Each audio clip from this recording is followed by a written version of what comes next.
కొబ్బరి oil palm తోటల్లో అంతరంగా ఎదిగి పాక్షిక నీడలో అందివచ్చే కోకో పంటకు చీడపురుగులు చేసే నష్టం తక్కువేమీ కాదు.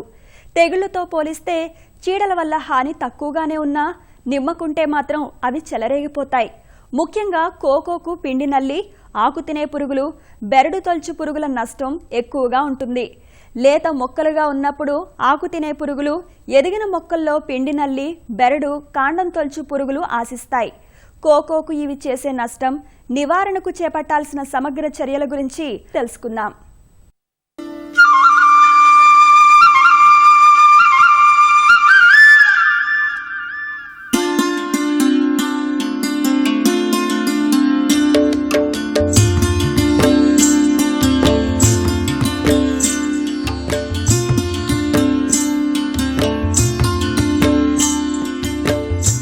కోకోలో లేత మొక్కలకు చీడపీడల సమస్య తక్కువే. అయితే కాపుకొచ్చిన తోటల్లో పరిశుభ్రత లోపించిన, ప్రూనింగ్ యాజమాన్యం సరిగా చేపట్టకపోయినా, చీడపీడలను సకాలంలో అదుపు చేయటంలో విఫలమైన, వాటి దాడి తీవ్రమై మొక్క ఎదుగుదలపైన, కాపు రావడంపైన ప్రభావం పడి నష్టపోవలసి వస్తుంది. కోకో లేత మొక్కల్లో అంటే నాటిన 2 నుంచి 3 ఏళ్ల వరకు పెంకు పురుగులు ఆశించి ఆకులను జల్లెడలా మారుస్తాయి. ఈ పెంకు పురుగులు పగలు భూమిలో ఉండి చల్లటి వేళల్లో ఆకులను తింటూ ఉంటాయి. వీటి నివారణకు 2 మిల్లీలీటర్ల క్వినాల్ఫాస్ లేదా 2.5 మిల్లీలీటర్ల క్లోరిపైరిఫాస్ మందులను 5 మిల్లీలీటర్ల వేప నూనెతో పాటుగా లీటరు నీటికి కలిపి పిచికారీ చేయాలి. చెట్లు బాగా పెరిగిన తరువాత కోకో తోటల్లో గొంగళి పురుగుల నష్టం కనిపిస్తూ ఉంటుంది. ఇవి ఆకుల్లోని పత్రహరితాన్ని తింటాయి. అప్పుడప్పుడు ఈ గొంగళి పురుగులు ఆకులతో పాటు కాయలను ఆశిస్తుంటాయి. వీటి నివారణకు పురుగులను చేతితో ఏరి చంపివేయటం ఒక పద్ధతి. జూన్, జూలై నుంచి డిసెంబర్ మాసం వరకు పురుగుల తీవ్రత తోటల్లో ఎక్కువగా ఉంటుంది. కాబట్టి ఆ సమయంలో 2 మిల్లీలీటర్ల క్వినాల్ఫాస్ లేదా 2.5 మిల్లీలీటర్ల క్లోరిపైరిఫాస్తో పాటు 5 మిల్లీలీటర్ల వేప నూనెను లీటర్ నీటికి కలిపి పిచికారీ చేయాలి.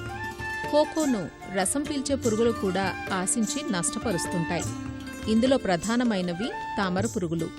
ఇవి కోకో కాయలను కూడా ఆశించి రసం పీల్చడం వల్ల కాయల ఎదుగుదల క్షీణిస్తుంది. వీటి నివారణకు 2 మిల్లీలీటర్ల ఫిప్రోనిల్ లీటర్ నీటికి కలిపి పిచికారీ చేయాలి. కోకోలో కాయలను ఆశించి నష్టపరిచే మరో పురుగు నల్లి. ఈ నల్లి పురుగులు కాయలను ఆశించి రసం పీల్చడం వల్ల కాయలు నాణ్యత కోల్పోతాయి. వీటి నివారణకు 1 మిల్లీలీటరు ప్రొపార్గైట్ను లీటర్ నీటిలో కలిపి పిచికారీ చేయాలి. కోకోను ఆశించే మరో పురుగు పిండి నల్లి.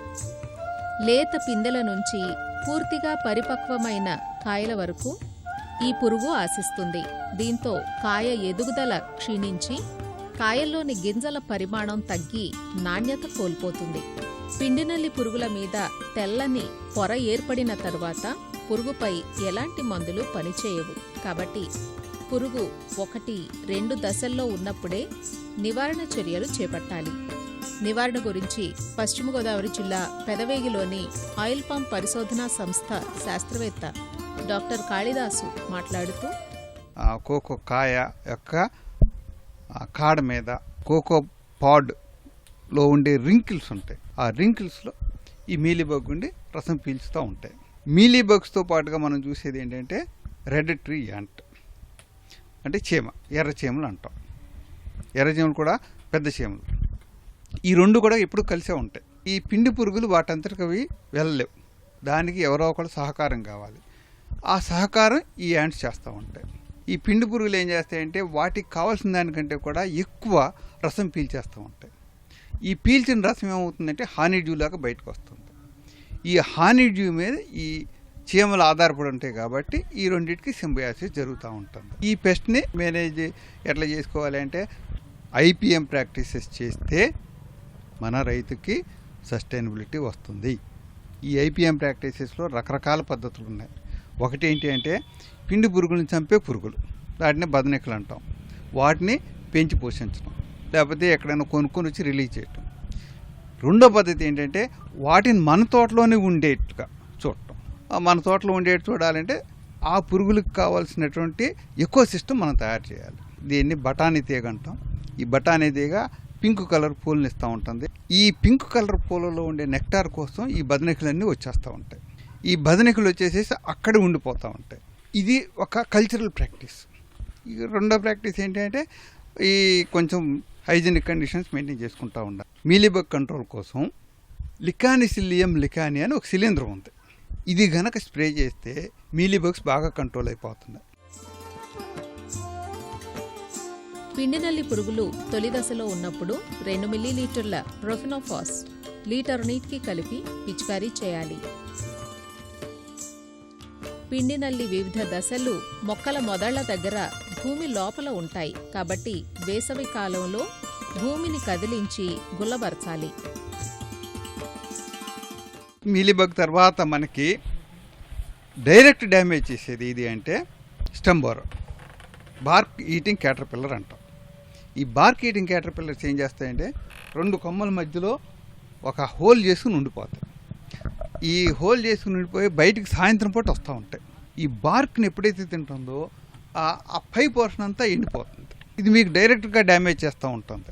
దీనికోసం మీరు ఏదైనా సరే కంట్రోల్ మెజర్స్ తీసుకోవాలంటే ఒకటి అది ఎక్కడుందో చూసి, ఎక్కడుందో అంటే ఎట్లా కనపడుతుందంటే అది ఎక్కడైతే తింటుందో అక్కడ దాని ఫీకల్ మెటీరియల్ ఫ్రాష్ లాగా పరిచేస్తూ ఉంటుంది. దాన్ని తీసుకుంటే వెళ్ళామనుకోండి దాని హోల్ కనపడిపోతుంది. ఆ హోల్ చూసిన తర్వాత సింపుల్గా కిరోసిన్ తీసుకుని దాంట్లో పోసిన చచ్చిపోతుంది. లేకపోతే కిరోసిన్ స్వాబ్ తీసుకోండి, అంటే కాటన్లో కిరోసిన్లో ముంచి ఆ స్వాబ్ని తీసుకుని దాంట్లో పెట్టేసేసేయండి. లేదు ఏదైనా సరే ఇన్సెక్టిసైడ్లో ముంచి పెట్టేసేసేయండి, అది ఆటోమేటిక్గా చచ్చిపోతుంది. రెండో పద్ధతి ఏంటంటే మేము ఇంత చూడలేము అనుకుంటే ఈ ఏరియా ఎక్కడైతే తింటా ఉందో అది గ్రహించండి.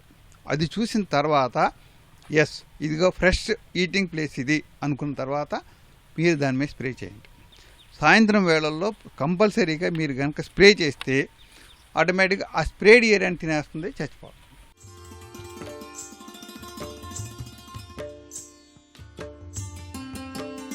కోకోలో పరాగ సంపర్కం కొన్ని రకాల డిఫ్తెరా జాతి పురుగుల వల్ల జరుగుతుంది. ఈ పురుగులు ఎక్కువగా ఆకుల మీద ఉంటాయి కాబట్టి ఉదయం 7 నుంచి 9 గంటల మధ్య, మధ్యాహ్నం 12 నుంచి 3 గంటల మధ్య ఎటువంటి పిచికారీలు చేయకుండా ఉండటం మంచిది. కోకో సాగుకు సంబంధించిన సాంకేతిక సలహాల కోసం అసిస్టెంట్ మేనేజర్ రవీందర్ రావును 9849787542 ఫోన్ నంబర్లో సంప్రదించవచ్చు.